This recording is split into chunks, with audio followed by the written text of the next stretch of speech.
if you remember, but when I first mentioned how I had watched Hunter x Hunter, I made I said that from the looks of things, it seems like that the author is just making shit up on the go. Yeah. And you were very, very adamant on correcting me, going, no, he does not. And okay, so here's the thing. So I fully admit I was completely wrong on this, because the anime does a really good job of making everything seem like everything fits together, because it does. Because I went through the entirety of the 2011 anime, and everything builds upon each other really well, and there's parts that you go back that fits into the thing in the next arc, and it's really well done. But YouTube kind of flooded my feed with all this new Hunter x Hunter content. It's I'm still wow, we're on the longest hiatus ever. It's been 3 years since we had one single chapter. I'm gonna go back to the series a bit and catch up. It's been a long time since I've read the manga and made differences with the anime. I never realized how much shit was made up on the spot in the actual manga.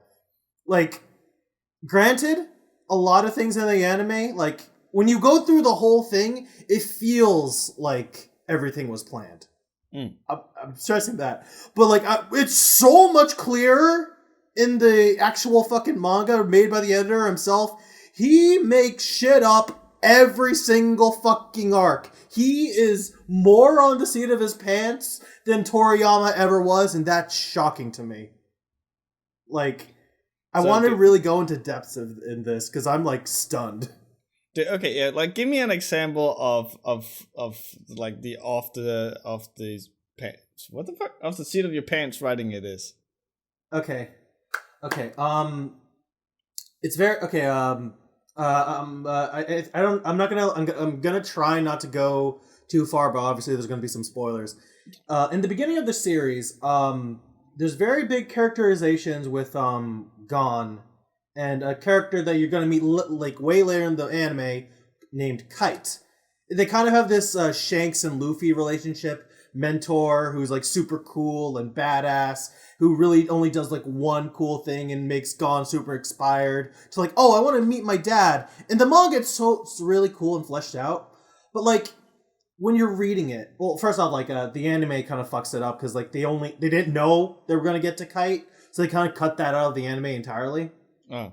But that's not the change that's fucks with me. In the beginning, you read about Gon, and he seems weirdly mature, and he seems actually he knows how shit works, and he's he's kind of oh, I'm 10, but I'm actually a really cool, humble adult. And then you watch how the series goes, he becomes a really dumb kid, to the point where it's oh, I'm gonna be weirdly emotionally manipulative to my emotionally sensitive friend Killua, the assassin who's deciding whether or not he wants to live or not. I'm just gonna ignore his feelings and do my shit. Oh, great. He does a lot of fucked up shit to Killua. And the way it's framed in the anime, it's because Gon's a dumb fucking kid. Of course he's gonna be like this. He doesn't know what the hell he's doing. When you put a kid in a fucked up situation, he's probably not gonna be mature enough. But no, in the entirety of the beginning of the story, Gon's a completely different fucking person. Gon wouldn't treat Killua like this. But then you see in the gears turning in Togashi's head that Gon turns into a fucking idiot, becomes an abjectly horrible person, and he just devolves into this bitch until he's written out of the story entirely. And I'm bro, what the fuck? How did I not see this before? And then it got me thinking. I think, how do I put this? It made me really appreciate the anime as a really good adaptation, because it changes a lot of things bizarrely. And to be fair, not a lot of the chasers aren't good. But, like, as a product overall, I think I enjoyed that because it felt like one cohesive narrative where everything made sense and everything just worked. When you read the manga, first off, it's got... You know how I warn you that the pacing in the beginning is, like, the biggest hurdle of Hunter x Hunter? Yeah. Anime's baby mode. That's the good way. That's what it looks like when it's fixed. The manga's a fucking slog. Like, it's really fucking bad. Like, I could recommend you to, like, go to One Piece. I cannot recommend you this story, even though it's, like, only 400 chapters. Because, my god, it is thick with 4Ks. God damn.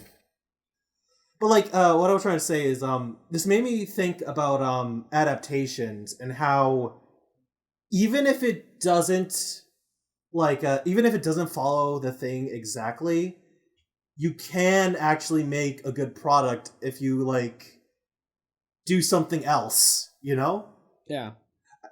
So originally I wanted to, like, segue with this into Cowboy Bebop, but, like, I admit I have not watched it. All I know is that it's been canceled.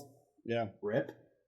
But I wanted to talk about just how floored I am that, like, one version of the series, which I thought would be... Because it's a good adaptation, I thought it would be, like, a complete, translation from the manga, and it's not. And it's just... You can have the framework of something, and just put it in another situation, and just change a couple little things. Like, just make a few tweaks here and there, and all of a sudden it's a completely different experience, but then you enjoy it more. Mm. And I think, like, it makes me think that, like, it's really hard to make a story because, like Hunter x Hunter is good in its own reasons despite being made on the seat of your pants, like, embarrassingly so. Mm. But at the same time, it only takes, like, a tweak here, a tweak there to make something good even way better. And that's kind of, like... It's like such a simple epiphany, but it's like poor to me. When you just say that whole thing about, like, how you can, like, just make a few tweaks here and there, I'm like, the biggest experience I have of that is easily Elfen Lied. Oh god, let's talk about that one. So, what experience do you have with Elfen Lied? Like, have you read the manga, or watched the anime, or both, or neither? I've seen the anime, I got halfway through the manga, and the manga went, like, way further than I ever thought it did at the time. Yeah.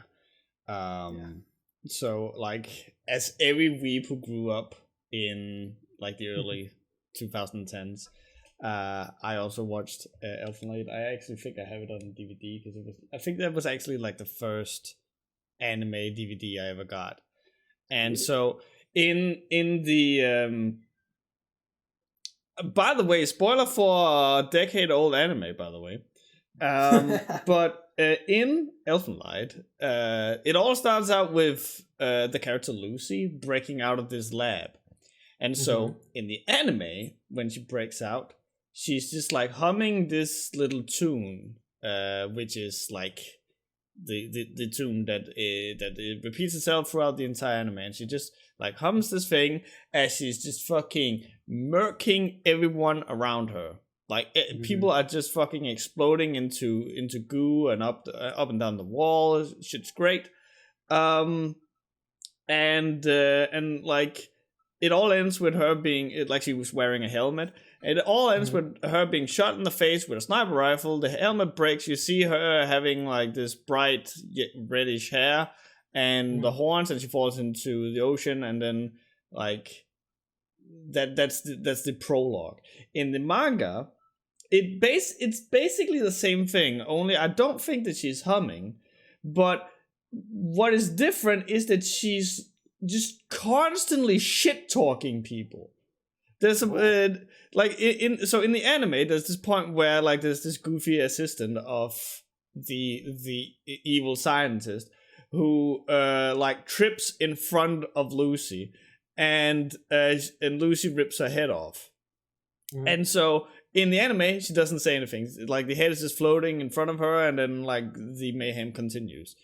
In the manga, she's like, "Haha, you fools! Are deaf serve nothing but yada yada," and it's just like it goes so far to make the evil Lucy a villain, whereas in the anime, it's almost like evil Lucy is a product of the environment she grew up in. Like, obviously, there's a thing to be said about the escalation, but ultimately, you know, like she is this homicidal maniac that she is due to how people treated her.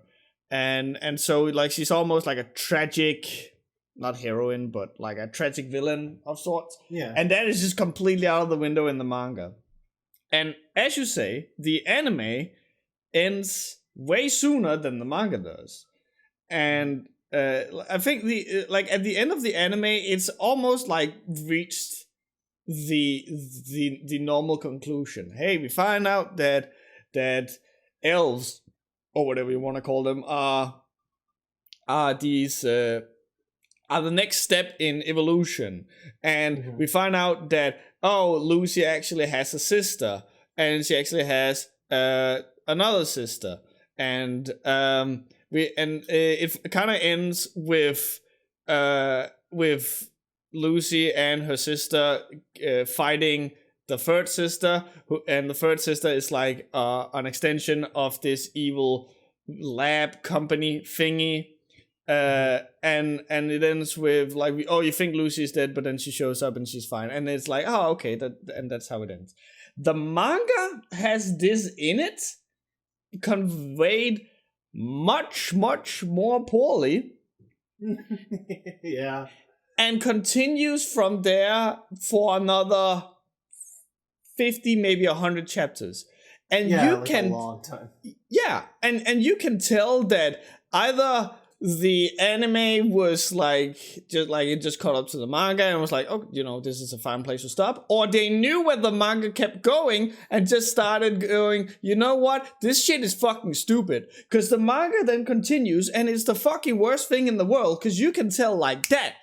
Like, it just does a fucking 90-degree turn into something completely different. The anime has some cheesecake, but it's actually not like the worst thing ever. And it does have the whole incestuous relationship between the main protagonist and his like childhood friend cousin thing. And so like that's what it is. And they sort of adopt Lucy as like their as the little maid friend friend daughter thingy. They have this weird like incestuous slurry harem going on here, because then they like grab a neighbor kid and then Lucy's sister and all. Point is, there are some good things. There's a lot of questionable things, but like overall, the way the anime handled it was, I think, as like a whole package, a lot better than where it fucking went afterwards. Yeah, because then the manga starts going off the fucking chain. It starts introducing this chick, and literally the only thing that she's in there for is to appeal to water sport fetish. Because her entire thing is like she's some kind of college student, and she's very, very smart, and she's like all like stone faced and cold and shit. But then Coda finds out that she's wearing a diaper because she has a nervous bladder, and there's just like tons and tons and tons of chapters just focused around this chick pissing herself constantly, and then there's a dude who shows up like some bounty hunter that hasn't been brought in yet for whatever reason, even though. Like, again, at the end of the anime, which also is like the middle point of the manga, basically all of Japan's military is focused on this fucking island. But they, for some reason, wait till after that to introduce this bounty hunter. And his entire thing is wielding a crossbow that shoots spiked balls at people. Because, in modern day Japan, where you can just carry a Glock, a crossbow. Yeah, it's civilized, and I like it. It just goes full on the cheesecake, and And then you can tell that at some point they go, oh, you know what? We fucking have to have a plot. And so they have this thing where I think Lucy just sort of breaks down, and the entire manga ends with Lucy at the top of Tokyo Tower, just going, like, basically melting down into, like, is it called an amoeba or something? Amoeba. And like, there's some more incestuous relationship thing going on between Coda and his cousin, and then the chapter, and then, like, it ends, and then it does the same thing again, which it did in the anime, where, oh, you think Lucy's dead, but she's actually fine, and then she comes back, and then the manga ends. It is, it's as you say, it's one of those things where they made small little differences. They made evil Lucy shut the fuck up. Mm-hmm. They stopped at a place where it made sense to stop, and they toned down the cheesecake. And that turned it from a manga that seemed to have personality issues, like it doesn't know what it wants to be or do or anything, and instead turns it into a given, not very great, but still, you know, somewhat concisely told story about the evil of man, and like it is one of those things where it asks the question, who are the real monsters? And like, it's not great, but it's leaps and bounds better. There's something, like, I'm running into, like, a lot of things about adaptations, and, like, it's weird. It's so easy to get it to, in a weird conceptual sense, it's so easy to make something leaps and bounds better, because you only have to change one or two things.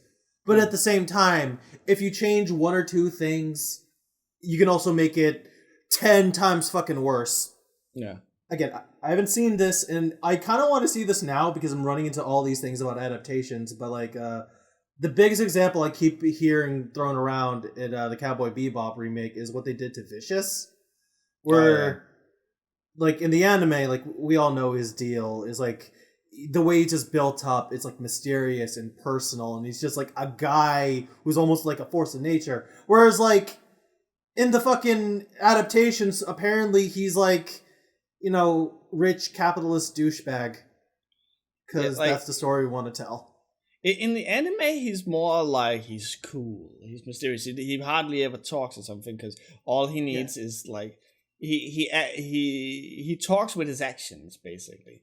And in the and like, he never really loses his cool. But then in this Cowboy Bebop live action thing, from what I have seen, he's just some kind of fucking crazed madman who's just constantly going. He's just getting his motor running. He just wants to ride his Harley. Fucking Jared Leto ass Joker. Fucking just.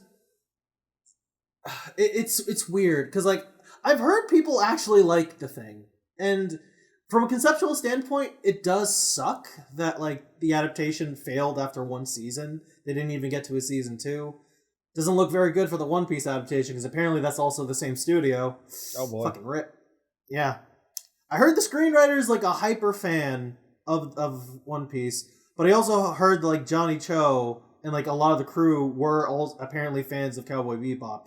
So I don't know how the hell they all signed off on it. Yeah, like, I saw an Instagram post of the dude who played Jet, and like, it was one of those things where you actually start to feel a little sorry, because you can fucking tell this dude fucking cared about this and was, like, really proud of what they made. And, you know, I respect that, but it's like, still didn't look very good, bro. But, like, if you liked it, then yeah, it's. I think there's like something, there's like a conversation here. I don't have the vocabulary or the knowledge, or I don't even know where to go with this. But, like, I see there's a conversation to be had about, like, I guess, like, the state of adaptations, where you can take something, even if it's beloved, you can make a couple tweaks and make it better or worse. And I guess it's also precarious because you don't know what change you need to make it good or not. like for as like appalling Vicious and Ed were, like you have an example like Vicious was changed to the max, and like Ed is like a complete translation, so to speak, and neither case fucking worked. So like nobody liked it. I saw someone bring it up, but the thing that was done poorly with Ed is that a lot of people think that Ed is supposedly this very loud and annoying character, but the thing was that Ed was eccentric, but they were not like fucking also random carrot top insane screaming at yeah. And I it's been so long since I last watched Cowboy Bebop that I honestly can't comment on it, but it sounds correct. Yeah, like again, from what I heard, like I need to watch this myself because I do want to like talk about this because like from what I understand, what my understanding is, like my secondhand information, like Ed is like a literal Google Translate version of her in the anime, where they lost a lot of the nuance that got lost in translation from animation to like live action. Because you see like the way Ed moves, she's weird and quirky. Like she does a weird arm flowy thing, and there's like Ayn running around her, and it's like it's charming. Probably a little grating in the anime, if I had to say honestly, but like it really doesn't work in like the realm of reality that we're constricted to. Yeah. So it's like there was like that character you should have maybe changed a couple things, and Vicious you shouldn't have changed him so drastically. But it's like if you're gonna make changes at all, you kind of inherently don't know when to stop. Yeah, because maybe they were going somewhere with this weird capitalist plot, or like a rich guy asshole seething Joker. Maybe Vicious was supposed to look like this, so maybe they do a turncoat thing so it makes him really badass later, and it only works if he looks like an idiot now.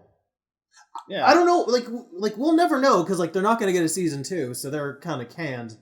But it's like when you think about like the potential of a story and what you can do to change it, it's just wild, the possibilities. And then you see someone take their shot at it, it kind of like, oh, I don't like your interpretation.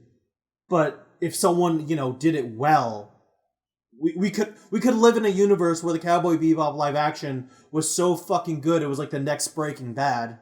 Yeah. But we just don't live in that universe. I'm it's one of those things where I personally didn't want to watch this thing because it's like it wasn't needed.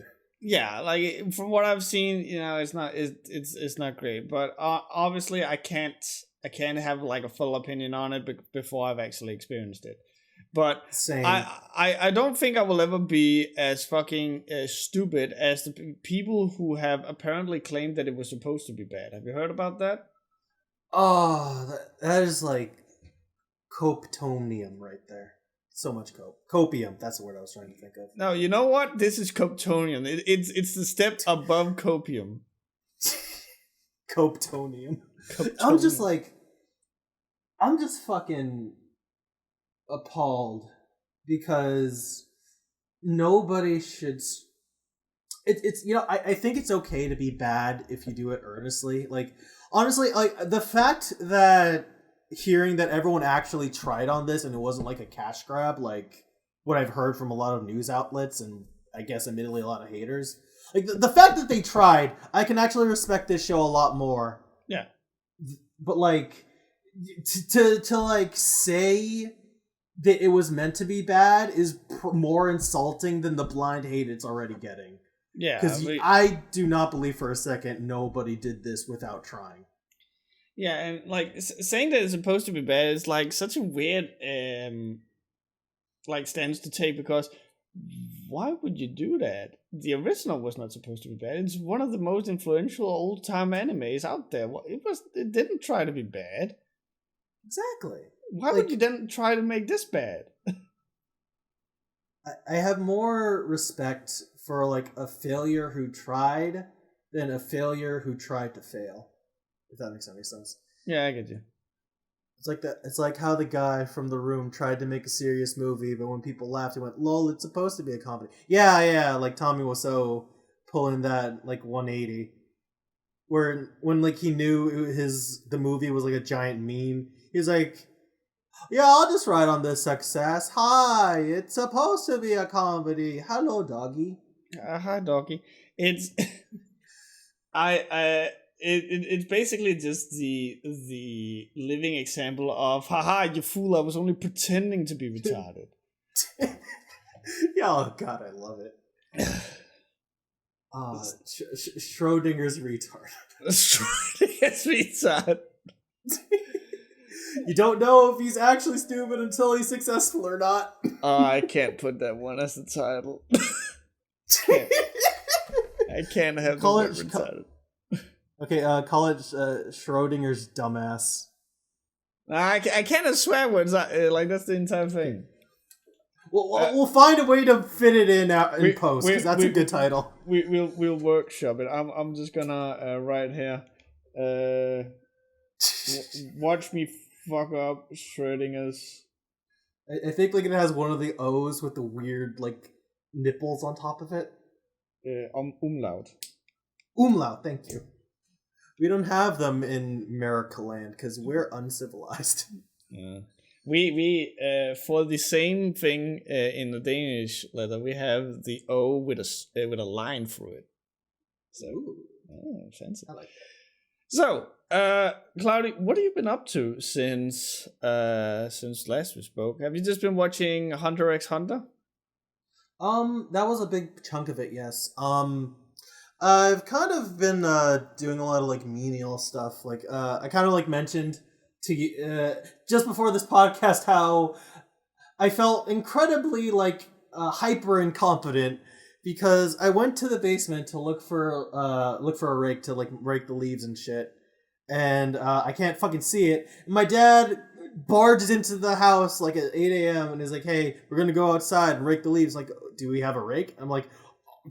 He goes downstairs. I go walking with him. He just reaches out his hand and materializes a rake. And I'm like, how the fuck did you do that? Am I just dumb? It's El Salvadorian magic. My dad's actually the Puerto Rican one. But yes, it's just magic. I tried, bro. I tried. You had a 50-50 chance. I'm proud of you. Yeah, I had a 50% chance and I failed. But I saw that you have been assembling stuff. Oh, yes. Putting stuff into a box. Oh, I got a new PC. It's done. It's beautiful. I'm on it right now, and I'm so happy. Okay, so like walk me through it, because like my experience with building PCs is that you shove all the shit in there, you push the button, and nothing happens. Then you fiddle around with something, you push the button, it does the boot up, but then something appears on the screen that's not supposed to be there. How was it for you? I'm gonna be completely honest with you. This was the easiest build I've ever done in my life. You are a fucking god. I have I am not even hyping you up or like blowing hot smoke up your ass. I am legit impressed. Okay. I'm gonna mention this because like there's a little asterisk to this. I lucked out because I'm gonna tell you a story. The first time I ever built a PC where my thing would not boot up for days, and I went back and forth with like manufacturers. I was continually shoving new shit in. There's like, is one of my parts faulty? And the issue turned out to be I didn't put enough fucking silicone, or not silicone, the weird like gel shit you put on top of the CPU, on top of the CPU, yeah. The coolant gel. Called. Yeah. That shit. Why am I forgetting what it's called? But the point is, like, that turned out to be my issue, and it took me like weeks to figure that out before. I was prepared this time. Thank you, thermal paste. I was prepared this time. I had a whole I had this like fucking dusty ass bottle, this big old syringe of like thermal paste, and I grab it and I'm like, your time has come. And I put it on it, and I put in the fucking the big ass cooler I got on top of it. I shove in the giant ass graphics card, and like I put in all what I actually ended up doing on top of that. Because I was not going to fiddle with the fucking BIOS. I'm not going to reinstall Windows 10. I'm just going to gut my old computer, take all those hard drives, shove them into this boy. I mounted one to the side of the fucking case, for God's sake, and it's beautiful. It works. Nothing blew up.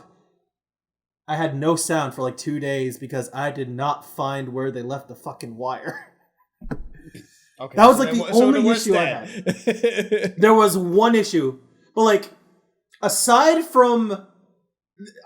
I want to blame the manufacturers for this because it wasn't that I had trouble plugging it in. I just couldn't find the fucking wire where you would put, like, the audio connected to the motherboard. What they ended up doing, because they tried to make this case really big and fancy. They zip tied a bunch of cables for you and made it easy for you to unzip. They, for some reason, they like taped the audio cable to the top, the ceiling of the fucking case. And I could not find it until I had to disassemble the outside of it with everything still intact. So I had to like manually unscrew the physical case, and I found the fucking wire! And then I plugged it in and it was perfectly fine. Uh-huh. So aside from the case being stupid, everything's working perfectly. Like, oh my god, I just downloaded Blender 3.0. I rendered Nicolas Cage's face onto the default Blender cube. You did. And I rendered it to max settings, and my computer is fine. She's purring like a kitten. Oh my god. Like I said, this, like, aside from my stupidity in trying to find the goddamn wire, everything here was so nice and easy. It cost $3,000, but it's worth it because it works. You know that now you don't have an excuse for not playing games with Team Die Riser. Oh yeah, I don't have an excuse anymore. This is great. Claudia can make all his big titty anime waifus in 3D. Way ahead of you, bro. You have no idea. Like, what? Are you not gonna do that? Like, why would you not? Like, if you had the power, why not? Listen. If I ever needed a side hustle that is valid, there are people willing to pay top dollar for like 2-minute loops or something you can pose in X and A. So I'm like, fuck it, I can do it now. Not even 2-minute loops. If you can just make like the same thrusting motion, like just loop perfectly, and it takes like 3 seconds, you can get a fucking good like $400 or some shit. Like, people are crazy. Oh, I know. And I'm not gonna say what I'm doing it under, but if I end up doing it, I'm definitely making bank on the side, because I don't like my job at the moment, because I have no fucking hours at the moment. But I will pay $100 in US currency to make a 3D model of Caesar.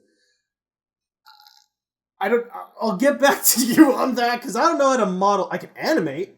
I've done classes in animation. I have never modeled a thing in my life. I always commission someone else to do that. Because Lord help me, that's a lot. That's a lot. Oh, fuck. But side hustle, good money. Like, you can get a lot of shit for like little dinky things online, because there will always be horny people. There will always be horny people, and they're always suspiciously wealthy. Well, like, I sometimes just think like they don't spend money on like clothes or beers or anything, because like they don't go outside. They just stay at home and masturbate all day. And you know what? That's a lifestyle I greatly envy. It's that is a mood I understand and hold to my heart. And I'm like, you know what? I'd like money, thank you. If I could live like that, that'd be great. But point is, I could actually play Skyrim without it fucking dying. I can play games. For some reason, I think like I don't know if this was like a promotion a long time ago, but like for some reason I have like a copy of like Crysis on my computer, and I'm like, isn't this the thing everyone uses to test their PCs? Like crisp, 60 FPS. This thing is not overclocked. I didn't do anything to the settings to make it gamer friendly, but I can actually play a game with. I can actually open the damn thing. But yeah, okay. But to be fair, hold on. Crysis came out in 2007. So maybe you need a new measuring stick. True, but then again, I haven't played games for like the last decade because I didn't have a computer that could run shit. That's fair. So it's a measuring stick for me. I don't know. Well, give me something to like buy on my next paycheck, and I'll see what works. We can talk a little more because I actually have a lot of games that you can just get and have. But yeah, we'll talk about that off air. It's not that it's illegal or anything. It's just that it's an interesting predicament I found myself in. But yeah. Oh, I get you. But yeah, so you've been building computers. You've been like witnessing magic tricks by your dad, where he's summoning rakes, and you have watched Hunter x Hunter. Yeah, I've also done like also a lot of, and the last thing, of course, is just I guess doesn't need to be said. D&D is also a big thing. We had the game yesterday. It was a big carnival affair. It was adorable. My character almost fucking died because he was on a rodeo and almost fell off a Pegasus. He got better. Also, our fairy barbarian friend arm wrestled Santa Claus, and Santa Claus in this universe is a big Jotun giant who gives all presents to the good boys and girls, but he's also fucking buff. Like you know that one anime where Santa rips off his clothing and he's like he has a fucking 20-pack? Yeah. Yeah, it's like that, but he's bigger, has goat horns, and his skin's gray. Amazing. So yeah, that D&D's fun. Yes, but that's been my week. How about your week, Lasse? So we didn't have a podcast last week because I had an outing with my previous job. So I didn't get to tell this story while it was fresh in my mind, but since last podcast, I saved a life. And that, right. I saw that post on Twitter, and I wanted you to bring that up on the podcast now that it's fresh. Yeah, so that was not a fun experience, but it's one of those things where I think it would have been like a lot worse if I hadn't done anything. But yeah. Long story short, so I think I mentioned it in the previous podcast, but we've gotten a blizzard in Denmark. So everything was like shut down and like there was snow everywhere and it was cold as shit. And coinciding with this, we also had the release of Final Fantasy XIV Endwalker. And so me and my friends were up way too late playing this game because it is a good game. And at around 4 a.m. we decided to turn off and say goodnight. And I've taken off my clothes and I'm brushing my teeth. And as I'm like pacing a little back and forth, like watching YouTube and talking with Alice on Steam as I'm brushing my teeth. And I'm looking out the window, like it's like from where I'm sitting right now, it's like right there. And outside, I just see like it's going to be a little hard to explain. There's a road that's just continuing down, like straight along my line of sight from the window until it reaches like an intersection further down. And so, and it's a one-way street. And on this road, I just see in the middle of it a dude who is laying across the road completely flat. And so, I'm brushing my teeth and I'm like, what the fuck is that? Because I'm not wearing my glasses. I can't see it very well. And then, I continue chatting, continue brushing my teeth, go out and rinse my mouth and all this stuff. And then come back. and and and I bring my glasses, and now I see that it is in fact a dude laying out there in the middle of the road, across like spread across it, and I'm just like, what in the fuck? And like I continue to watch it because I don't want to like flip out in case he just like tripped and he's like, oh, my knee or anything, but he keeps laying there for like 5 minutes or something. I don't know how long I just observe him, but I'm standing there and I'm looking out and he's not moving. And so like in my mind I go, okay, so we have a blizzard, it's fucking cold out there, and it's a one-way street and he's laying across the road. Either he's gonna get run over or he's gonna die of hypothermia. And I'm like, like you're kind of tiptoeing up there because it is 4 a.m. You should have been in bed a long time ago. Maybe someone is going to come and help him. No one does. There is a dude who's like walking on the sidewalk, and I don't believe he didn't see the guy, but he just like he doesn't walk past him, but like he walks into an alley shortly before he would have reached where the dude was laying. So like, okay, well, no one is going to help this dude. So I jump in my clothes and I run down. I actually put my phone in my breast pocket and video record, because I'm not intending to like use it for content or anything like, oh, look how cool I am. It was more like a lot of things can happen. Like, this is probably a dude who's just been at a Christmas dinner or something. He's probably fucking sky high drunk. So. Yeah. So, like, in case he gets angry or it's basically just so I can document what has transpired in case it's going to be needed, because everything can fucking happen down there. No, you're just protecting yourself. Like, if he just gets up and randomly masatsus you in the middle of the street, you need to tell the cops something. You need to be like, oh, hey, I recorded my ass getting kicked. Yeah.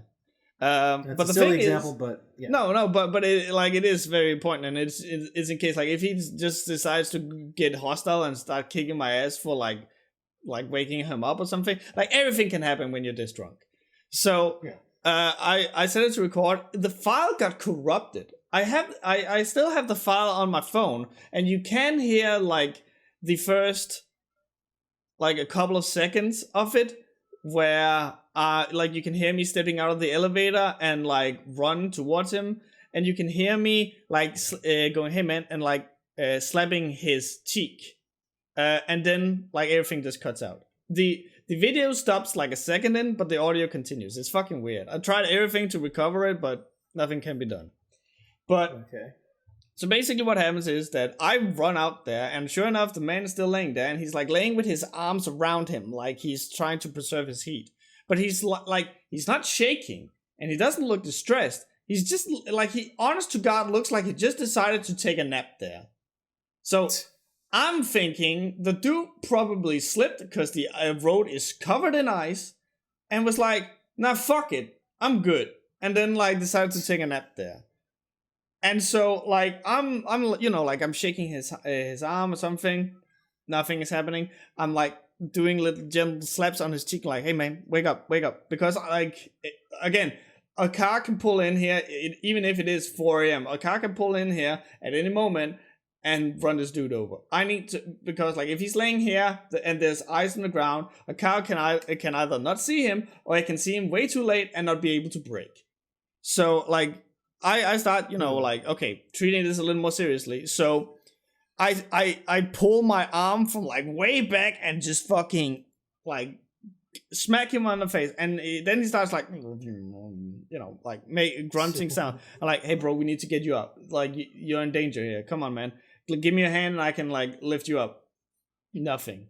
Like, come on, man. We need to help you. And like, there's no one home. He is fucking like, he's alive, but it's like waking someone up from a drunken slumber. It's like, it's gonna take some doing.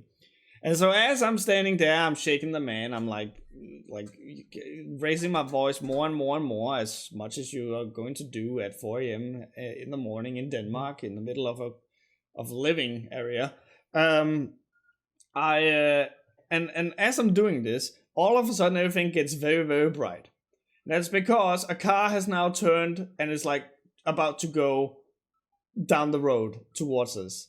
And again, the road is not that long, so I have to fucking act now. The dude is like a head taller than me. So he's average height. Okay. Because again, I need to stress, I'm a tiny asshole. So I'm just like, okay, we need to fucking go. So I like start yelling at him, dude, give me your fucking hand. And I'm like digging into like his crossed arms to grab his hand. And I grab that and I put my other arm under his armpit. And then like I kind of like raise him just enough, and I'm like using the fact that the road is icy to like pull him back. And I just barely get him like pulled aside before the car hits us both. And like at this point he's waking up a little more because, you know, I'm lifting him up, I'm pulling him, I'm tucking him. There's a loud car driving by, and then like I kind of help him get on his feet. And as he's like getting on his feet, I'm like, hey, do you know where you are? Do you need me to walk you home? Oh, I'm good. And he's like, and I'm still, you know, like I'm holding him to make sure he doesn't trip, because again, we are still on the ice. Like, are you like, I'm trying to help him, and he's like kind of pushing me off. And I'm like, okay, do you need me to walk you home? I don't have to I don't have to hold you or touch you or anything, but do you need me to like walk behind you or next to you or something, so in case you trip, I can help you?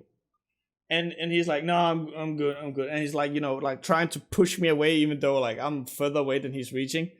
So I'm like, okay. And like he then starts moving, and he's like swaying a little back and forth as he's moving.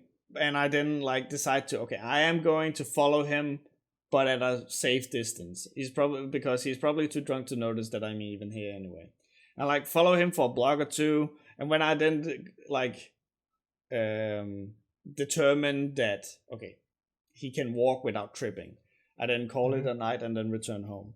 Now, as for why I didn't call the police or cops, the ambulance or the police, is because due to it having been a blizzard, we have actually gotten like a statement from the Danish police, just emergency services, that please don't call us in case it is absolutely necessary, because we have a fuck ton of shit on our plate right now. And I was constantly going, is this absolutely necessary? Because you know he's just passed out. It's not like he's fucking dying or anything. And that's why I didn't do that. Also because like in these situations you don't necessarily like think very well. And like when I could tell that I was just like running on adrenaline. I came up here and like I was writing everything to on a Discord, because like I just had to tell fucking someone. And I was like shaking, I was nauseous, and I think that was just because like adrenaline was just like pumping through my system.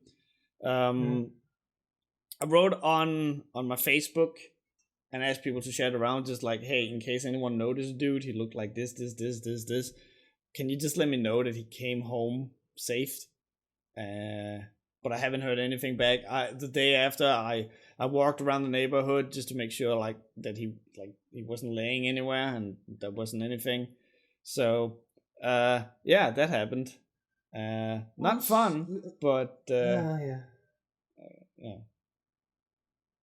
Well, I guess to bring some levity to the situation, you may not recognize him, but I don't know, maybe you go into the street, he'll immediately recognize you. Go ahead. He better have. Well, I was wearing a beanie, so he doesn't know that I'm bald. Also, just like a massive shout out to Nick Nocturne, because like I was shaken up after this, and Nick at the time was at the Midwest Fur Fest, I think it was. And even, like I think he's there as a talent. I think he's actually got a job there to do. And despite of that, he's still, you know, like DMing me on Twitter going, "Hey man, are you fucking okay? Do you like what happened?" And you know, like talk me down. Which again, like massive kudos for doing that when you're already this busy. I really appreciate that. Yo, that guy's an amazing bro. Holy shit. He's really cool. So massive shout out to Nick. But yeah, so that happened. Another thing that has happened, and now that it's my second day, I guess I can finally like lift the veil. I've started a new full-time job. Let's fucking go. Yeah, it's a contract work for half a year, where I'll basically be doing like a lot of graphic work and videos and stuff. Right now, it's not the sweetest gig in the world, but it's like, again, it's my second day. So things are still like moving rather slow. I'm working on my old shitty laptop that I worked with like through college. And like that one is so old and shitty that it can't even update from Windows 7 to Windows 10. So I'm not even allowed to go on their network because Windows 7 is no longer supported. There's no security preventing my laptop from being hacked or anything. And again, it is physically incapable of updating. And so like I'm kind of running on the building's Wi-Fi, not their office's Wi-Fi. And so like today I had to work on one of their programs, and every time without fail where I booted it up and tried to do anything in it, my computer would blue screen. It is such an old shitty fucking computer. So I ended up having to go home and work from here. And you know, the moment I started working, it's like the job is fun. It's fine. But like the 2 or 3 first hours of work, I legit had to like I was sat there reading PowerPoints, and I get why I have to do that. I respect that I have to do it, and there's no criticism to the job at all. It's just like that part of it, like every beginning of any job, it's not fun, especially not when like you can't get started on something before you read the prerequisite materials. Yeah. It's the whole like onboarding process that's a pain in the ass. Yeah, but yeah. So I'm going to be doing that for the next half a year if everything goes as planned. They were talking like while I was at the interview that like already there they were talking about like, oh, this is just like this period, and then we'll probably need you afterwards as well if this turns out to be like good.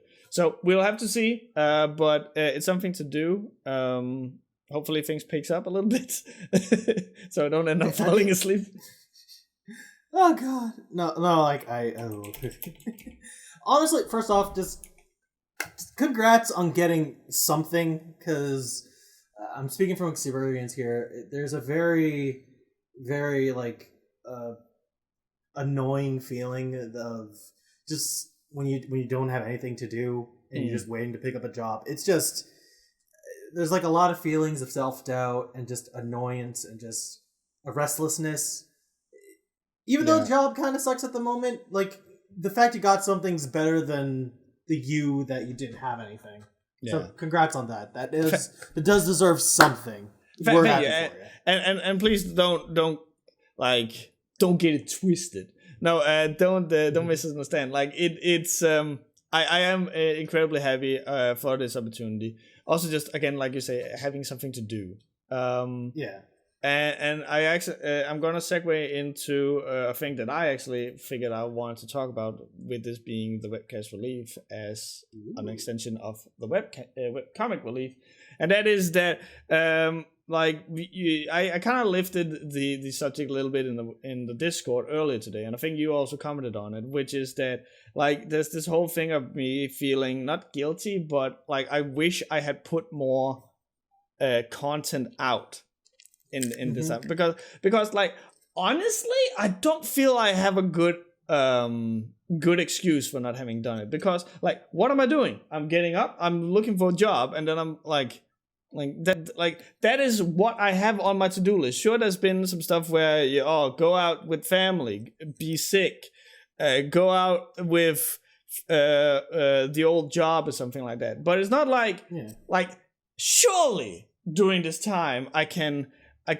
like produce some more webcomic relief, and it kind of like leads into what you were talking about before of this whole thing of when you don't have anything to do or something, you kind of become a little dejected. You kind of become a little like there's not that like energy in you because like again you wake up and you don't really have necessarily anything to wake up to do, and I've been like.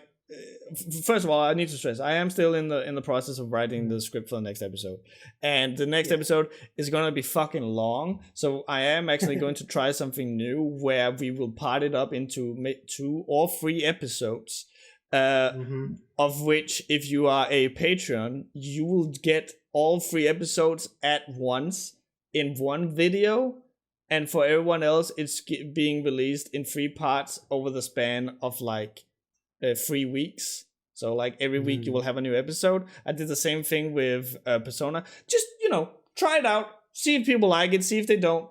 But yeah, so that's why like it's going to take an extra while, is because it is such a long thing and I need to finish the entire video before I can then start cutting it up and then putting it out. But it's just hard to write these scripts when you're just like, you don't have the energy, because I have to put in writing that reflects having energy, that reflects being funny, like, because like when you are bored or tired or dejected or whatever you want to call it, and you then start writing, and especially if it's just like off the cuff like a lot of my writing is, it can't, like, that mindset you're in is gonna come across in the script.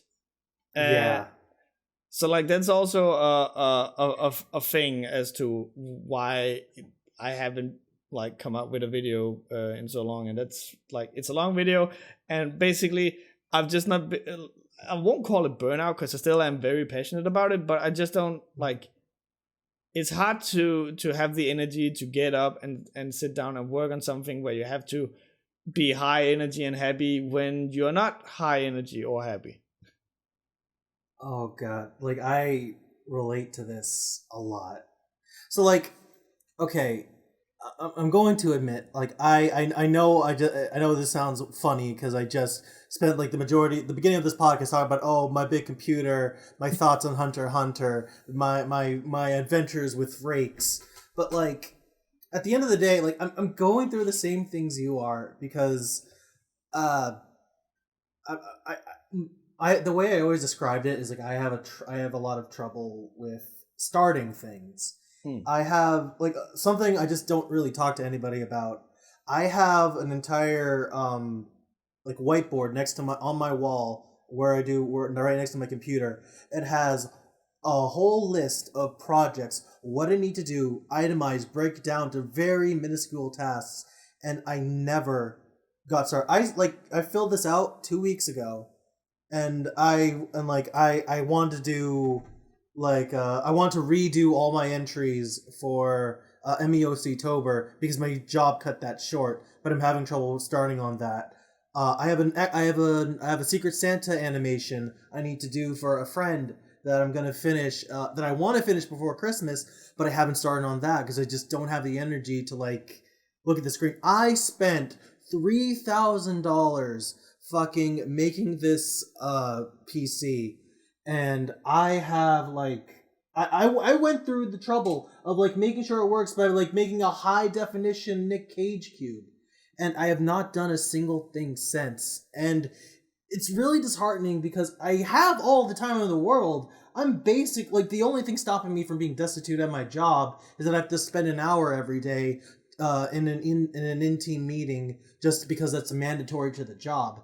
But like on those other days, I'm not doing the things I want to do because I don't have the energy to do it, and it really sucks. And I start like, I really can't help like beating myself up over it, and I feel like you kind of know what that feels like, where you don't have the energy to do it. You see it in your mind, but like you don't.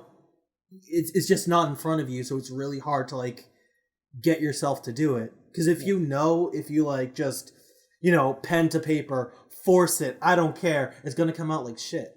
And you don't want it to come out like shit because this is something you love, you're still passionate about it, even if you're burnt out, it's not like you just hate the sight of it. Of course you don't, but it's like, it's just something you can't do.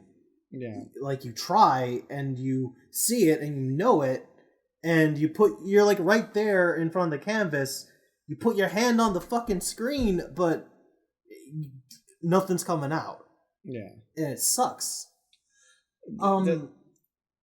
It's a weird lack of serotonin feeling, you know? Yeah. There is like there has definitely been times where it was just like, okay, gotta put something out because I'm starting to feel, because I always like I've noticed this thing about me. I always get like not anxious, but I get there's an English word for it. It is listening now, where you like, you're easy to get agitated when Antsy? yeah, Antsy? yeah, maybe. Yeah. Like, I get like that when I've gone for a long period of time not putting out a video. And so like sometimes it's just like, okay, gotta put it out. Like, people have been waiting for far too long. I'm starting to feel bad. And I remember it was one of those things where it was a little awkward. I was in a call, and Cody from Cloud Scratch actually asked me, or maybe it was someone else, but there was someone in the call where Cody was there who asked me like, what's one of like your least favorite videos? And one of them was Cloud Scratcher. And it's not because the comic wasn't good. It was because it was one of those things where I had nothing to say about it. And I was just like, that and House Pets and stuff where like I have nothing to say about it. They're fine. But they're like, I'm not feeling extremely one way or the other. And I just, and so sometimes when I get that, I will turn it into like a learning experience where I will instead start talking about something like something that relates to this thing, but you know, can be a bigger subject in its own right. The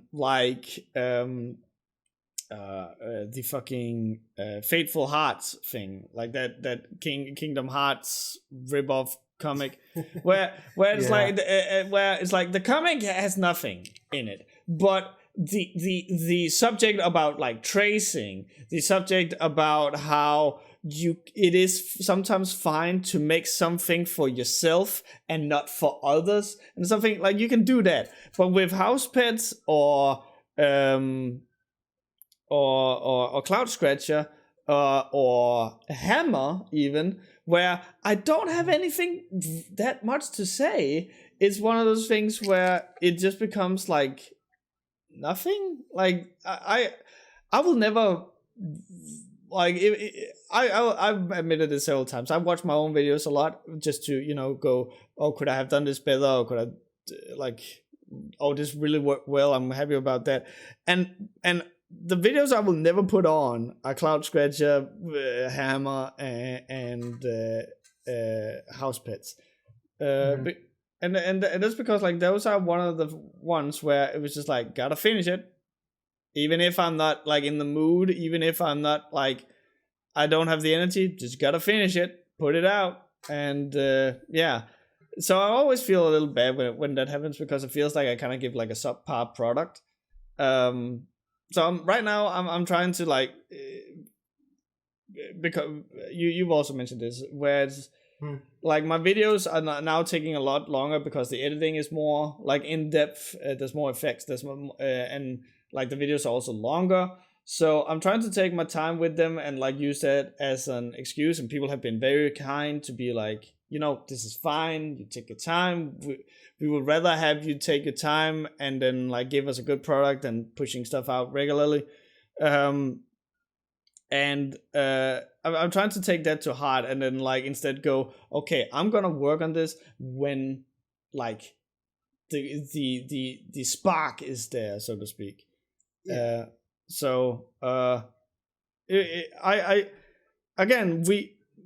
When we initially talked about making this podcast, one of the things that we were very adamant about was like lift the veil between like Riser and Lasse and the show, and like kind of like explain some of the stuff that goes on behind the scenes. And I figured like, why not just be brutally honest about it? Like, it's not that I don't want to work on this, because I think it's fucking like, it's fun, it's great. I always love, like, especially now where I'm like get to try new things and work with effects and I didn't do before, like the whole thing of me showing up in the page and stuff like that.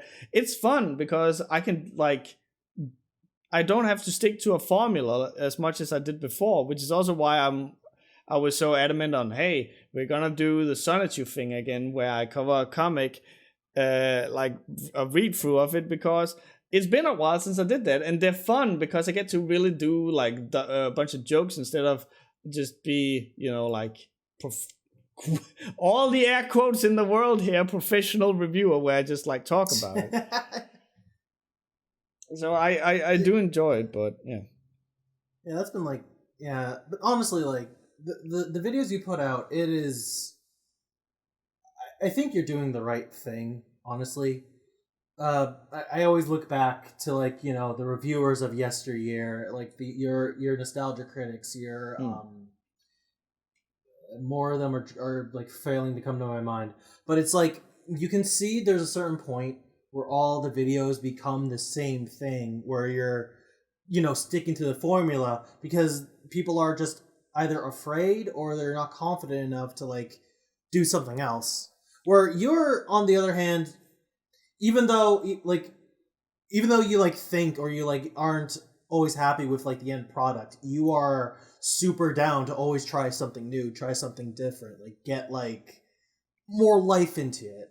Because at the end of the day, like, you're not doing this for like a paycheck. You're not doing this for a fucking, you don't have someone with like a gun to your head to like review Sonichu. This is ultimately a labor of love for you and only you. Yeah. So whatever you do, whatever you make, however you do it, it's gotta be up to your standards. And if you don't, and you put out something subpar, if you feel like your standards are, if you're not putting something lower than what you would accept, then it's not going to be worth it at the end of the day. And I think like the biggest tragedy would be if this whole thing stopped because you just didn't find it fun anymore.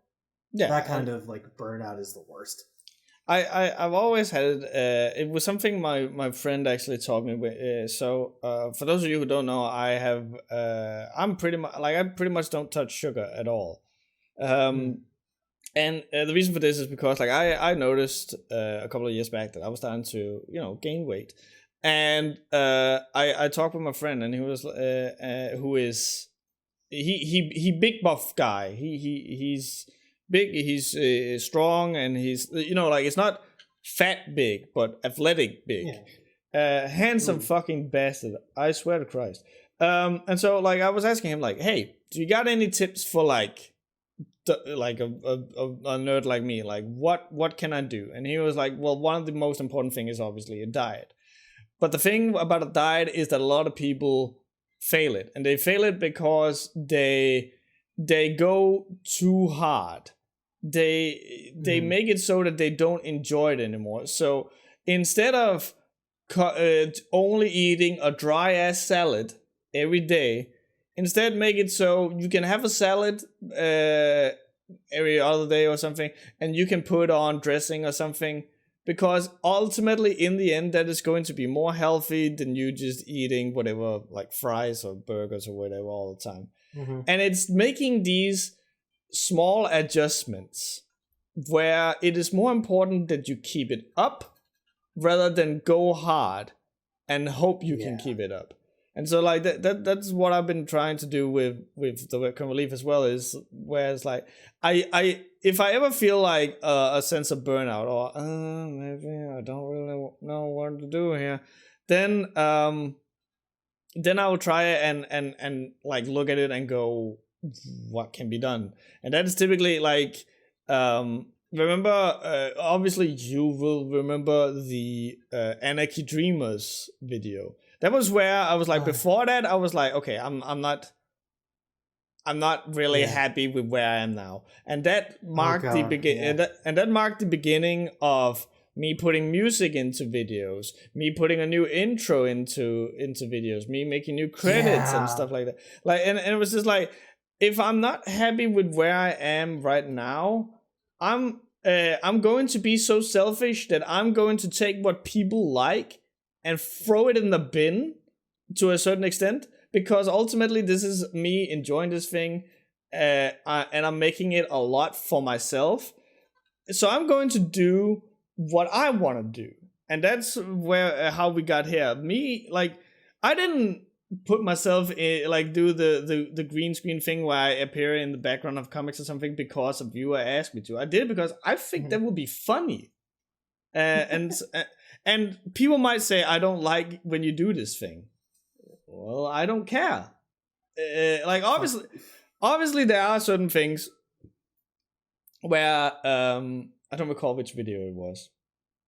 I think it was the first. I think it actually is the Made in Abyss video where I first did the where every time like you go between me and the comic, it would like do a swoosh transition, and the sound effect of it would be so fucking loud that it was like, it's super annoying to listen to in the long run. And so, you know, someone commented on that, and obviously I went in and changed it.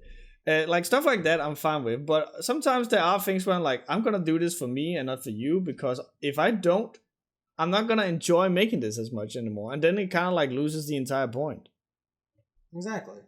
And I think it's good that you have that kind of integrity, because you'll find a lot of people will bow down to whatever they can to like appease whatever commenter is going to make them happy. It's like, oh, like, give me your views, I need the clicks, or YouTube will get rid of me. But you're like, bro, fuck you. I'm doing this the way I want. And that's honestly really fucking admirable. Well, I will say, like, kind of like to climb down from that pedestal you're putting me on there. It, like, the difference between me and like, again, Nostalgia Critic or Angry Joe and these people is that, like, they live off of this shit. If they have the golden formula and it pays the bills, why would you rock the boat, you know? You know what? That is fair. This is not paying my bills, and when I'm like in a financial situation where I'm no longer gonna like need the Patreon money, I'm gonna shut down the Patreon. Because I'm not doing this for money. I'm doing this because I love it, and people and through this I've gotten to know a lot of people and who seem to also be enjoying it. And it's through comments like that and feedback on my videos that I've been able to grow as I have, and I would legit not have the job I have now if not for that feedback I've gotten from people, because also for the same reason as I've watched my old videos, I want to become better. I want to keep getting better, and I only get better if people tell me how I can do that. So, like, I don't want money to influence what I'm doing, and that definitely happened when I was when I was studying, because I was very financially dependent on the Patreon money. But and so the show didn't really evolve. It didn't really, like, the only time where I kind of tried something different was in the Better Days review. But that, I believe that was made between my two, like my bachelor's degree and my master's, and that was at a time where I wasn't as financially dependent, so it was like, in my mind I go, oh, I can take chances now again, and then I started studying again, and right back to playing it safe. So, like, again, it like I do try these things, and but I also will say that I think the reason why some of the bigger names who live off of these things don't do it is because, again, they live off of this. Yeah, they can't afford to take a chance and it not working. That is actually a good thing that does need to be addressed, actually. Yeah, I'm glad you said, because I guess we'd be singing a different tune if you suddenly had like 100,000 subscribers and the Patreon was literally paying your fucking rent. Oh yeah, then absolutely. You want me to show my dick and do a handstand? Fuck it. Let's go. Like, I'm your jester. I will do whatever you want, but because I have bills to pay. That is fair. What was that John Tron quote? It's like, hey, like, thanks for sponsoring my video. They help support this these help support this show by helping pay for these important things, like food. Like food. Sometimes you just need to. Everyone needs to eat, man. Yeah. Fuck it. But yeah, fuck it. I had a thing and then I lost it. I'm sorry. No, it's fine. So yeah, that I just think like again, as we said, the whole point is to break down that wall between me and the audience, and I think like you deserve to know that sometimes it's not all like a song and dance. Sometimes you it's like you have to fucking force it. Yeah, no, it's like not everyone has like the energy all the time, and honestly, if you force it, it's never gonna come out the way you always want it to. No, exactly. You gotta do it. You gotta you gotta have that energy, but also you gotta push yourself at the same time, because if you do one or the other, it's always gonna come out like shit. Yeah.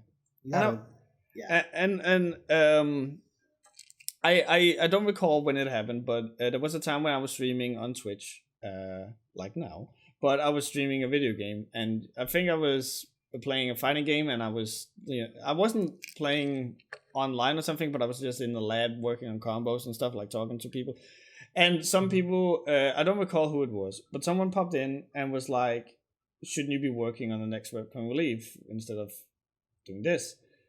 And it's one of those things where I don't really have a good answer to that, because kind of yes, but at the same time, it's when I get to relax and recharge my batteries that I can then come back and I can then produce something. And it's also in case people who listen to the podcast, I can't talk today. This podcast doesn't know I have a Let's Play channel. It's not the greatest thing in the world, but it's a channel where I then go and I try dumb editing things before I put it out in webcomic relief videos. Because here, not a lot of people are seeing it. They're not that important, so I can kind of like do goofy shit with them just to see how will this work out and how can I do this. And it's typically when I get to relax with a video game or just like stream and have fun with people where I feel my batteries recharge, and it'll typically be after a video game stream that I will be firing up my Google Docs and start working on the script or editing or something like that. So if you see me play a video game or something, it is perfectly fine. I won't take it away from you, because it is a good question to ask me, shouldn't you be working on a webcam relief, or when is the next webcam relief? I respect that, but there is a reason to it, and that is because I need to function as a human being between videos. I will say one thing that I'm not cool with. I don't recall who it was, but after I had finished my Christian documentary, this 2 hour and 20 minute long documentary, which is one of the fucking hardest things I've had to do, because like I was working on this while I was writing my master thesis, by the way. And I am not kidding when I say that it was more than 2 weeks where I would wake up, work on this, eat, go to bed. Nothing was done in between. I didn't even fire up YouTube videos. It was this, research, bed. And then obviously my master thesis in between there. So I put this thing out, and it's doing very well.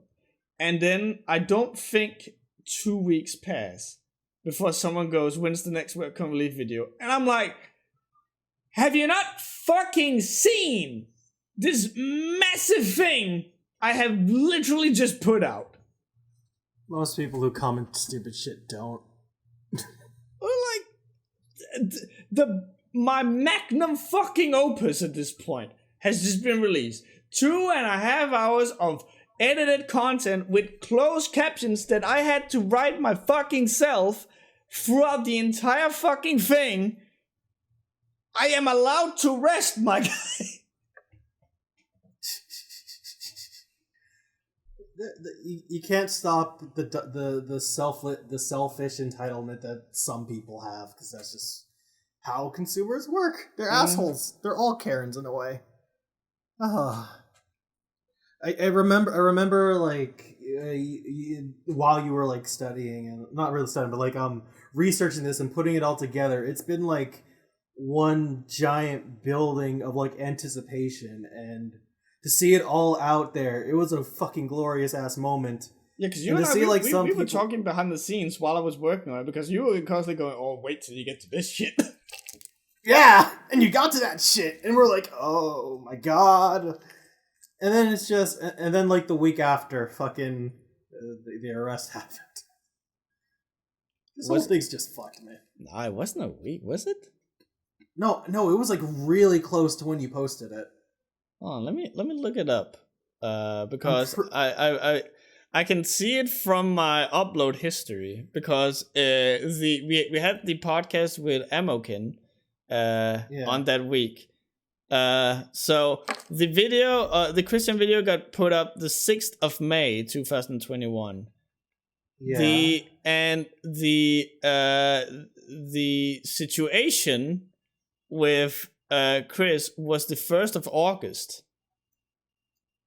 I remember. Oh, okay. You know what it was. I think I'm mixing up that video with the first episode of Sonichu. That's what I did. I know you did like the first episode of where we like returned to review Sonichu issue 11 was July the 13th. So it was like a month. Month. 2 months. 2 months. 2 months. It felt like a week. Yeah. Sorry. Well, so time is a social construct.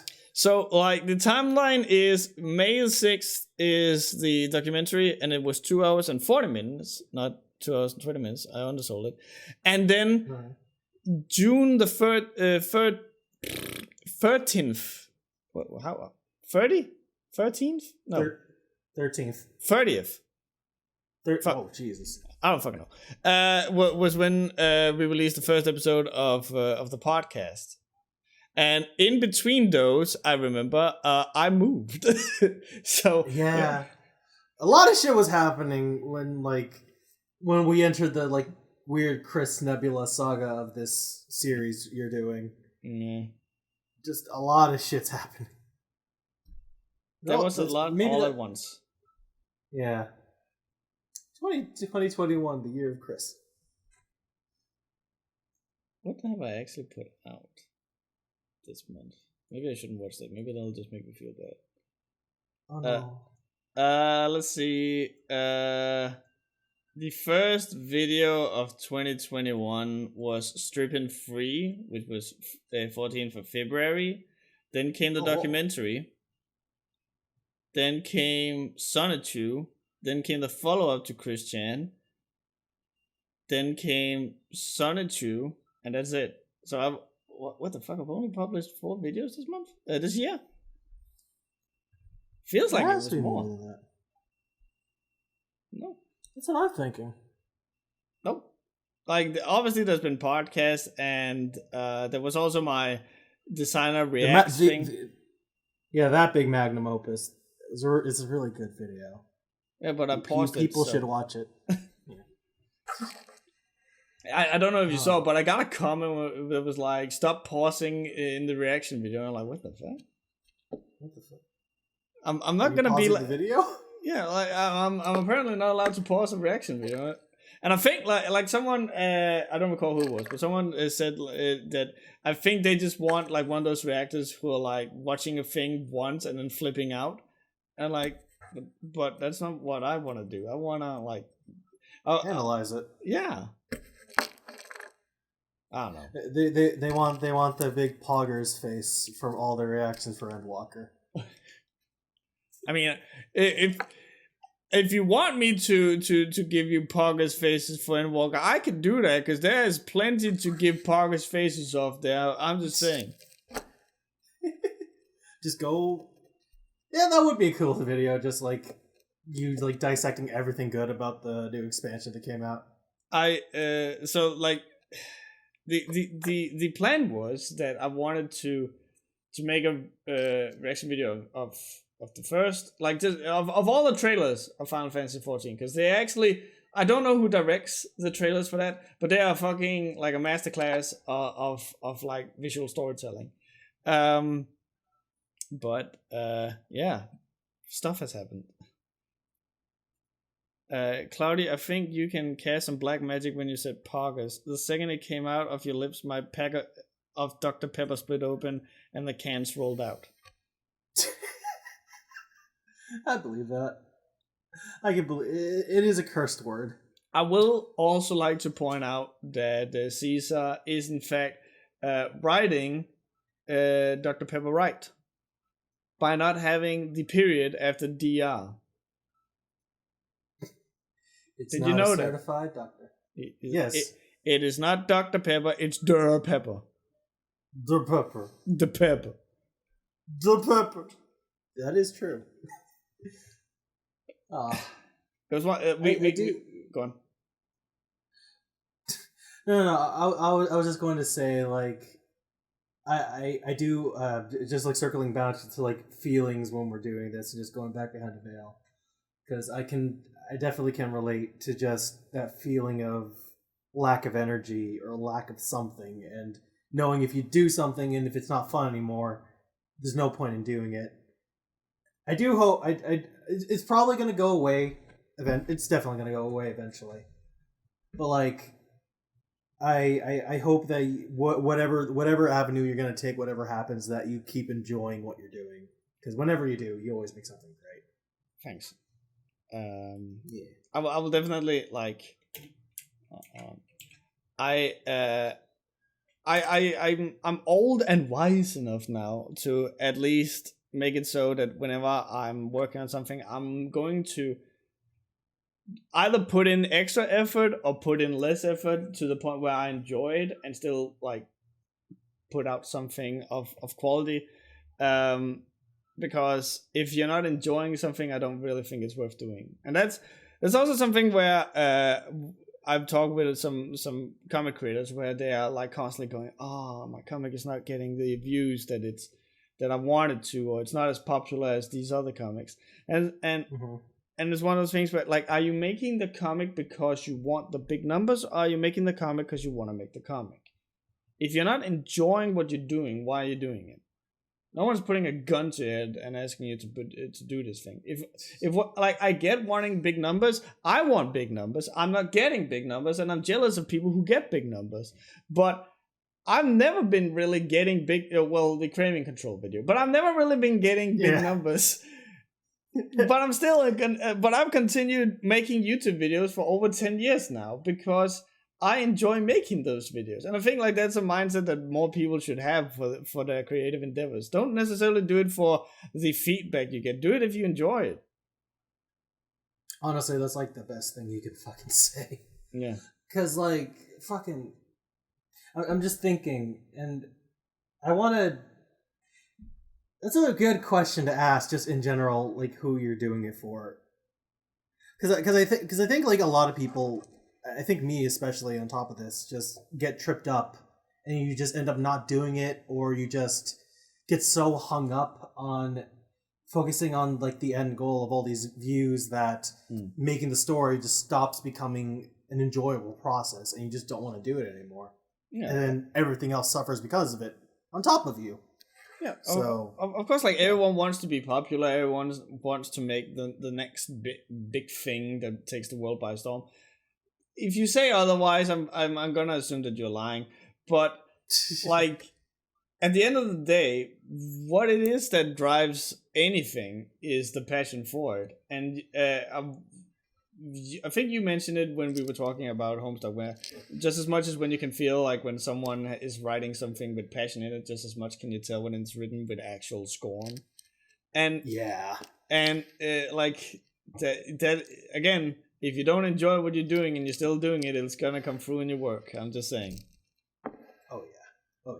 So if someone has an example of something that has been written or created with scorn, and they want to tell us about it, how would they do so? Oh, that's a very good question. You can tell us that and more at webcastrelief@gmail.com. I feel like I kind of fucked it up this time because normally it's you doing the webcast relief thing, and then I go. So if you have blah blah blah blah blah, you can say. So I'm trying to workshop a thing here.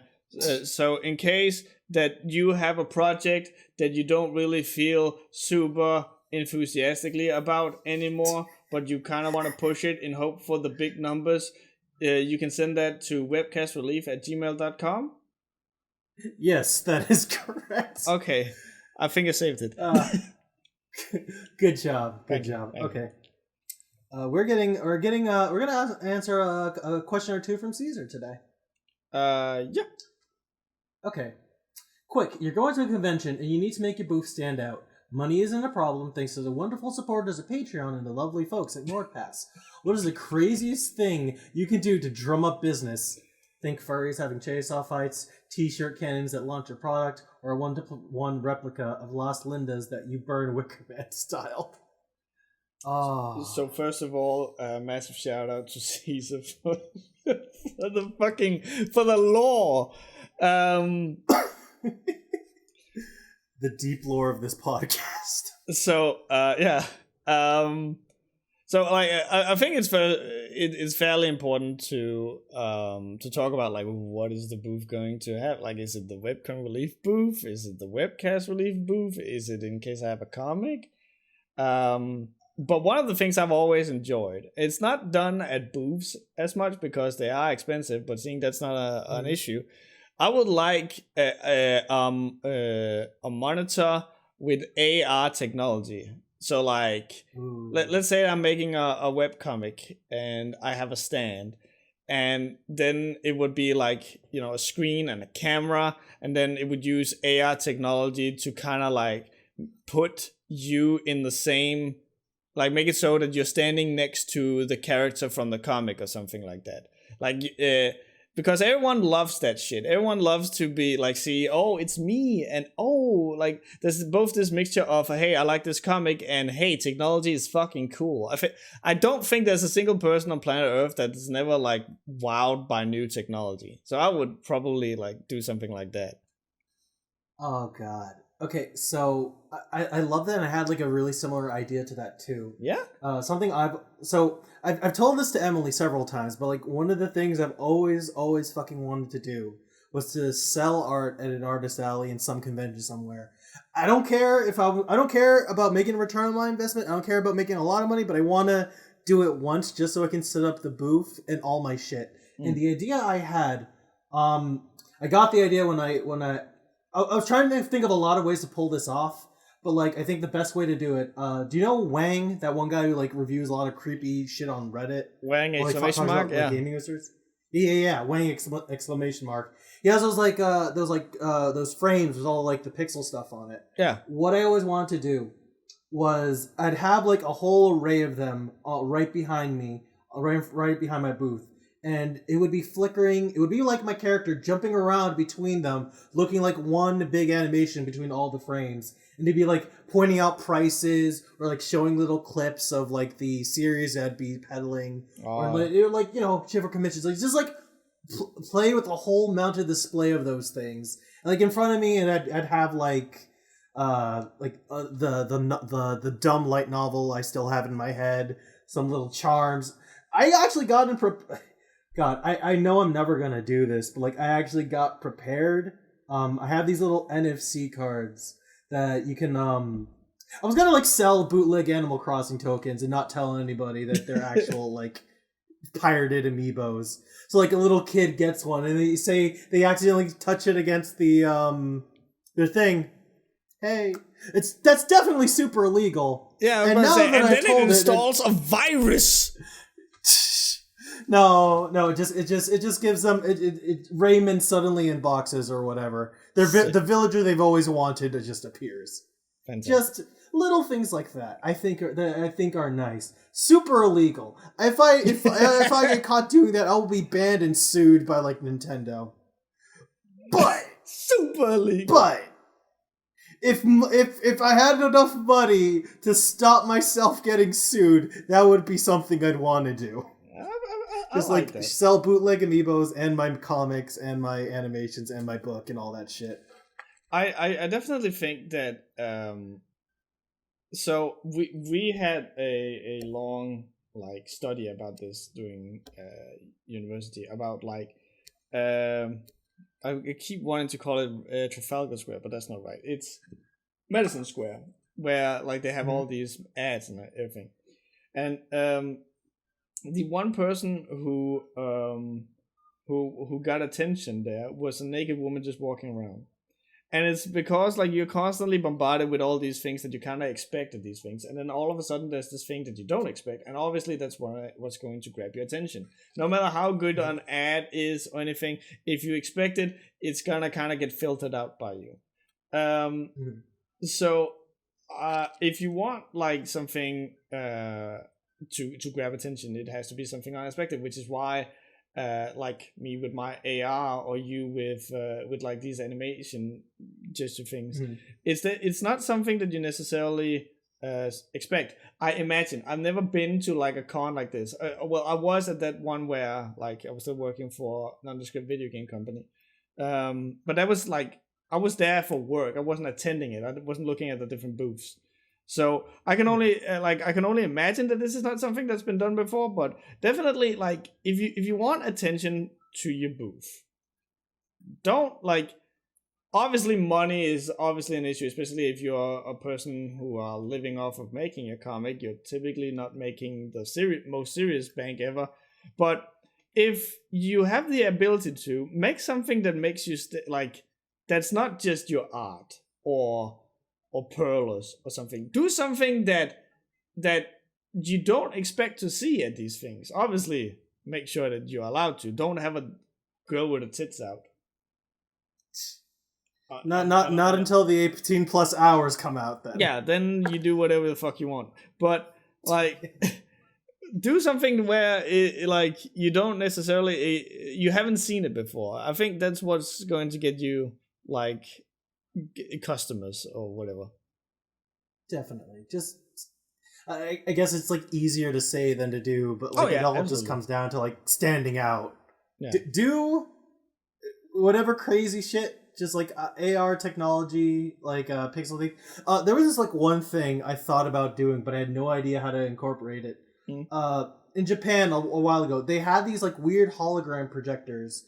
But like the way they work is that it would just be this little LED strip, but you would hold down the trigger and it'd be like spinning around super fast. Like, yeah, but like but the way, I don't know what kind of like timing magical fuckery they did to accomplish it. But like because of it spinning and the way the LEDs are positioned, it makes like a 3D image or animation through the way it's spinning and the lights. I'll try to find it. I'll put it in the comments of the video, but like it's just wild, and I want to put that, but I also think if I put that on there, my table's either going to fly away or someone's going to get hurt. Well, that's the price you're willing to pay. That is the price I'm willing to pay. I think I've seen something like that with a Demon Slayer figurine where like there's this little circle behind the.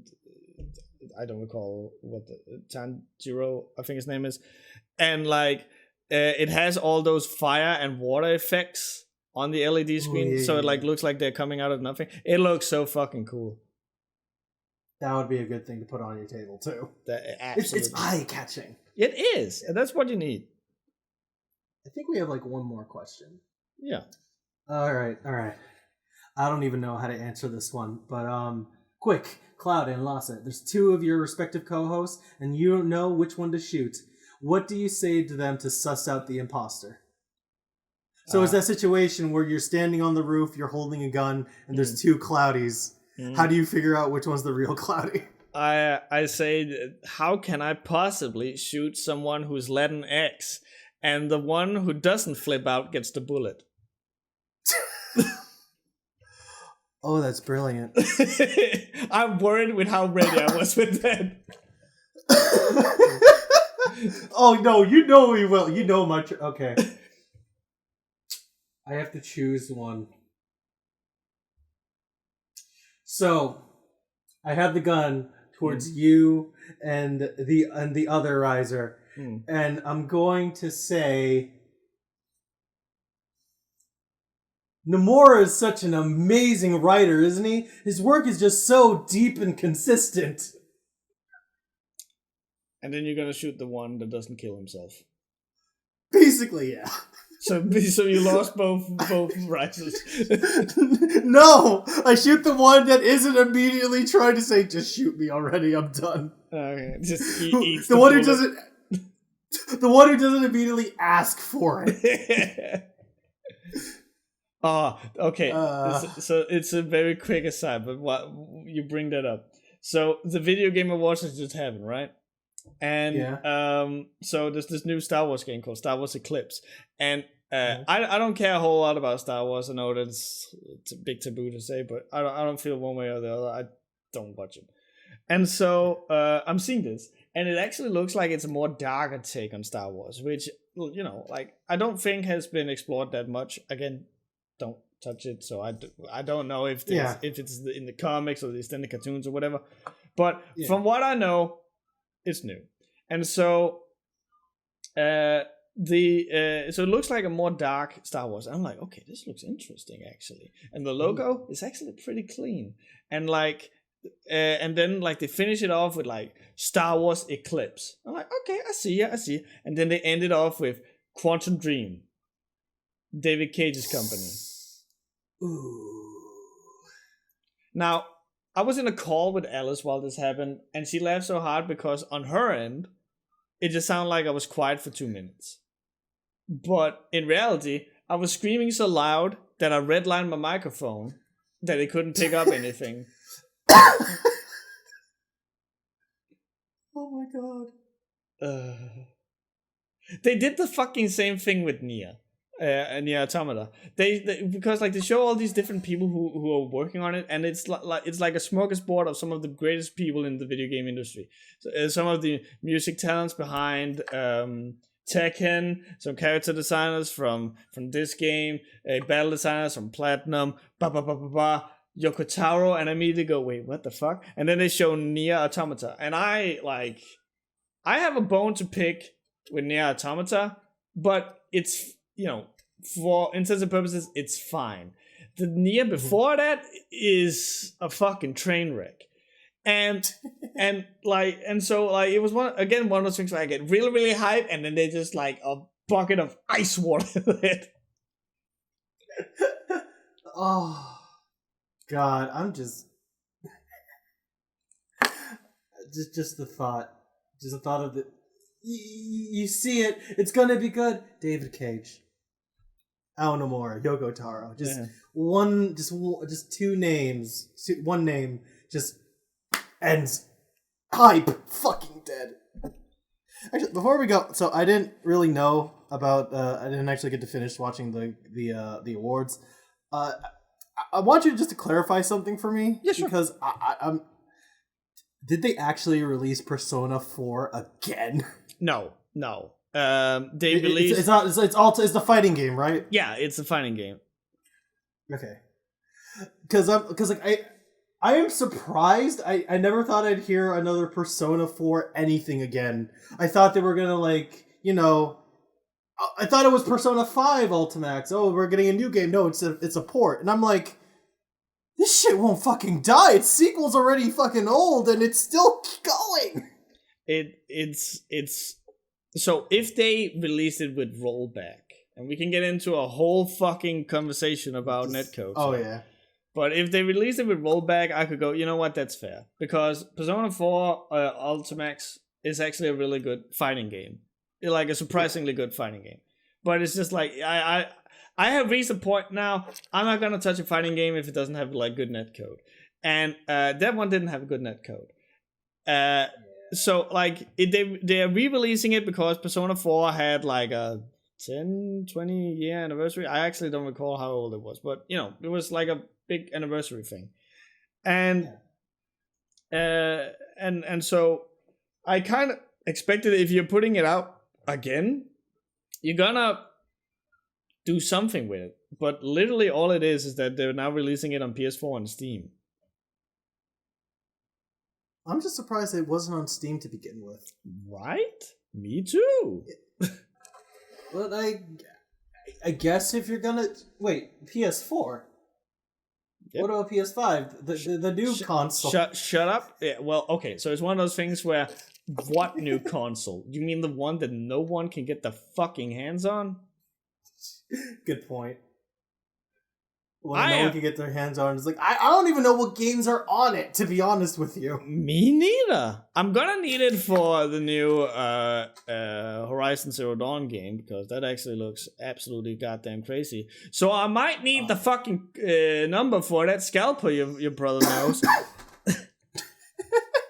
If they knew about PS5s, I think my brother would have had like 2 by now. Yeah, you know what? My brother likes flexing.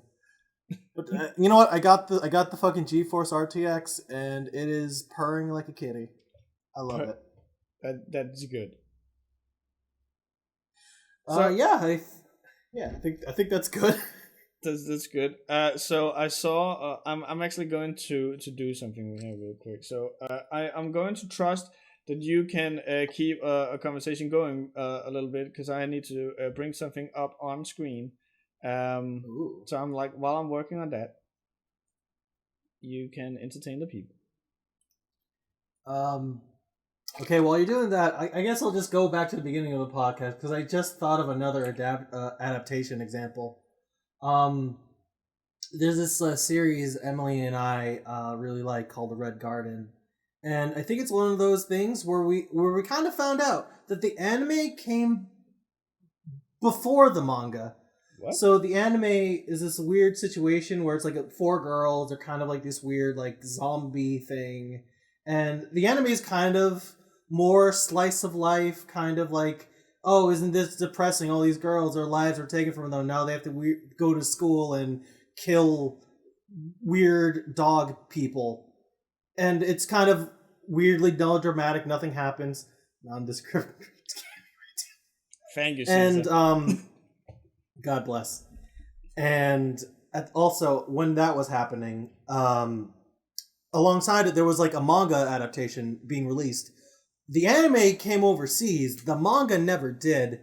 And Emily and I tried for years to like find ways to read it. She read through the entire series, God bless her, with a fucking phone translator.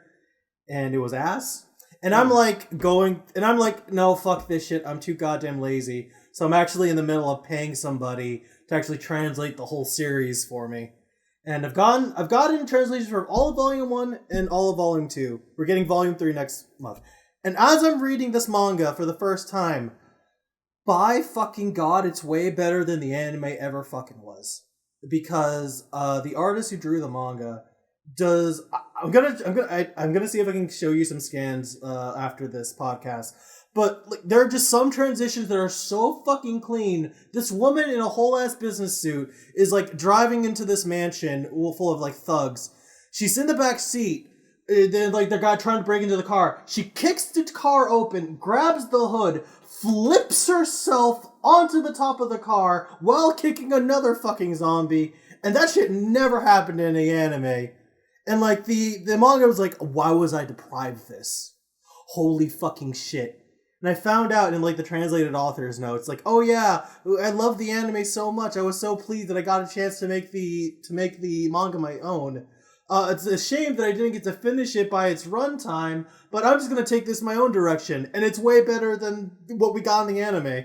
So yeah, sometimes you can make shit way better than you can ever predict. And I just wanted to talk about Red Garden because it's a series that once I have it fully translated, I'm just gonna share it with. I'm gonna like leak the translations online and just let it happen. It's a story that needs to be shared because there's lesbians and there's fucking people who kick people super hard. Yeah, there's violent lesbians. What else could you ask for? Oh my favorite. All right, and with those violent lesbians and my rehiring of a nondescript gaming retailer here, I think boy. it's that we can call that a podcast. Yeah, I think we can call it a podcast. All right, see you guys next week. Take care. Bye bye. Bye, everybody.